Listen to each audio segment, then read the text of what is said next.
Hey guys, Avi here, and welcome to this brand new video on word manipulation. In this video, we're going to be understanding how to read Word documents, how to create Word documents, and add a bunch of text to them. I do have a Python course coming up that covers a whole bunch of automation, from GUIs to word manipulation to Excel, debugging, file input-output, a whole bunch of stuff. I hope you guys are excited, and I'll definitely let you know when that is out. However, let's get back to word manipulation. First thing first, we need the module. And the module that we're going to be using is going to be Python docx. Now, if you're running Python 2, it's going to be docx. If you're running Python 3 or higher like I am over here, it's going to be Python-docx. So if you're in PyCharm, guys, you can go to Preferences, Interpreter, and go ahead and install it from there. Otherwise, just go to Terminal. Let me go ahead and restart this and say pip3 install Python-docx. This is a module that we're going to be using. Again, for me, it says requirement already satisfied, but for you guys, it should definitely work. Now, once you have Python docx installed, when you want to go ahead and use Python docx, you're going to import it as docx, not Python docx. So go ahead and say import docx. If this command works, fantastic. That is great. If it doesn't, just troubleshoot on Stack Overflow. Hopefully, you guys can get it working. Once you have docx installed, guys, the first thing first is to go ahead and read content from a document. I'm going to go ahead and use Word. If you have TextEdit, if you have Notepad, both of those work just as well. Go ahead and save your file as .docx. I'm going to add some text over here. I love Python programming. This is awesome. And I'm also going to add another line over here. Awesome. Python is very cool and functional. Okay, so just add some random text. And inside of this document, I'm going to add some attributes. So I love Python programming. I'm going to bold. This is awesome. I'm going to italicize. And then Python is very cool. I'm going to underline. Okay. You guys will see why I'm doing this in a minute. I'm going to go ahead and save this as Python. And make sure you save this, guys, in your working directory. So my working directory is my code Python programming folder. I'm going to save it over here. Again, if you guys don't have your working directory set up, you can go ahead and import OS and then get your current working directory. My current working directory is my Python programming directory. If it's not that, and if you need to change it, you can go ahead and say os.change there and then put in the path name. All right. If you guys are unsure how to do that, check out my file input and output video in Python. That explains all of it. Anyways, fantastic. We now have our Python doc created. The next thing is to go ahead and open this up. To do that, we're going to say doc is equal to docs.document and then pass in our document name. So python.docx. Once we do that, we have our doc created. Fantastic. We can access the paragraphs inside of our document by saying doc.paragraphs like that. That gives us a paragraphs object. We can get a specific one by using our list sort of iterator. If we want the first one, we say paragraph 0. And to get the text of our paragraph object, we say .text. So I love Python programming. This is awesome. And to get the next one, that's going to be 2 actually. We're going to say .text. That is Python is very cool and functional. The new line that you guys see over here is also considered as a paragraph. That's why we have 3 paragraphs instead of 2. Fantastic. Now we're going to understand the concept of runs. In Python, runs are basically what you use to distinguish between series of text. The docs module considers this to be a run, Python programming to be a run, and this is to be a run, and awesome to be a run. So what is a run? A run is basically a string of text that have the same attributes and properties. I love has the same text size, has the same font weight, bold, italic, underline, same font color. This is a run. As soon as it hits Python programming, it sees that Python programming is bold. It's different from I love. So Python programming has its own run.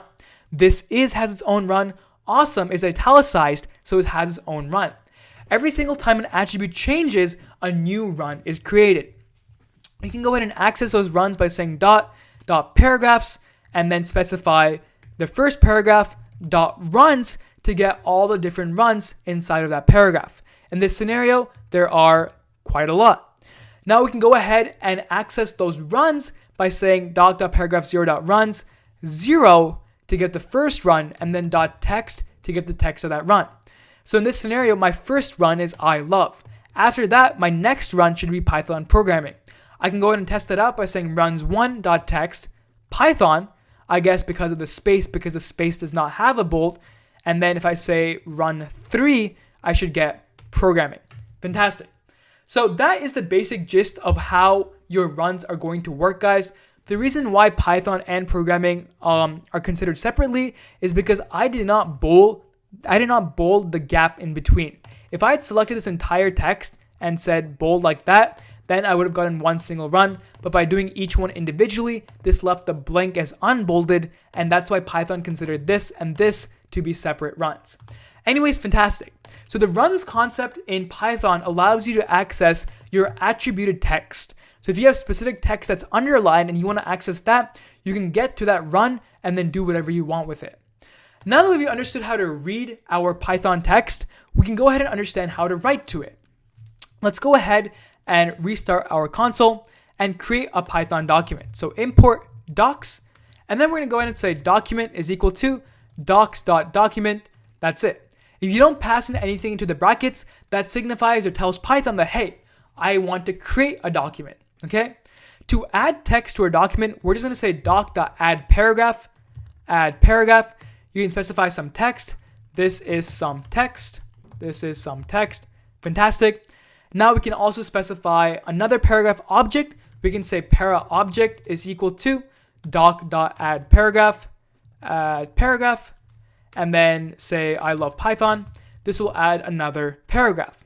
Now if you want to add text to a paragraph, because we created it as a para object, we can go ahead and say para object dot add run, and then we can add some more text. I am continuing on this paragraph. So the add paragraph function allows you to add a paragraph to a document. The add run function allows you to add text to an existing paragraph. I'm contributing this paragraph. That is awesome. If I now save this, doc.save, and pass in some file name, new.docs, hit enter, refresh my directory, I open up this document, I'm going to see this is some text. I love Python, and then I am continuing on this paragraph is the extra text we added to the paragraph. Fantastic. The last thing, guys, that I want to show you is how to add an image to our document. We've been able to add text, we added paragraphs, we added more text to our paragraph. We can also add images by saying doc.addPicture. We need a picture, so I'm going to go ahead and go into my Finder. I'm going to pictures. I'm going to get this nice bear.jpg, throw it into my Python programming over here, hit OK. And now once I have my bear.jpg, I'm going to say bear.jpg over here, comma, a height and width. My width over here is going to be equal to, width is equal to docs.shared.inches. You can specify different attributes. You have cm, emu, inches, mm, different sort of like settings you can set. I'm going to say inches. I want my image to be, let's say, 4 inches wide, and I want it to be 3 inches tall. Height is equal to docs.shared.inches, and then 3 inches tall. Fantastic. So I added this picture. I'm going to go ahead and save it. Doc.save, new.docs. This might work. This might not work. Let's take a look. Open up new docs. Let's quit it. Don't save. Let's open it up again. And now if we take a look over here, we have our bear added. Fantastic. So in this video, guys, we covered some basic doc manipulation. We understood how to open a document, how to read the text. We understood how the run object works and how to basically distinguish between differently styled objects. We also understood how to create our own document, add text, and add images. In my future Python course that's coming out very soon, we'll understand how to style documents, how to add headings, a whole bunch of stuff. I hope you guys are excited. Again, if this video helped, don't forget to like, share, and subscribe, and I'll see you in the next video.